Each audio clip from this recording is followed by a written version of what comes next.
Jees, Sprinterin patterivaihto on helppo homma. Eli Mersun avain, mistä on kyse, ja tämä avain otetaan täältä pois. Ja sitten sille puolelle, missä tuo avain ei ollut, niin painetaan vaan hiukan, niin tämä kansi avautuu siitä.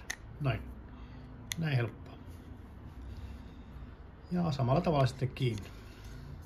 Ja tuo patteri muuten lähtee sieltä ihan pudottamalla. 2025 patteri. Helppo juttu. Niin tässä on tämmönen nipukka, mikä tulee sitten tuolla niin kuin vastaan. On vaikea kameran läpi katsoa ja tehdä tätä. No.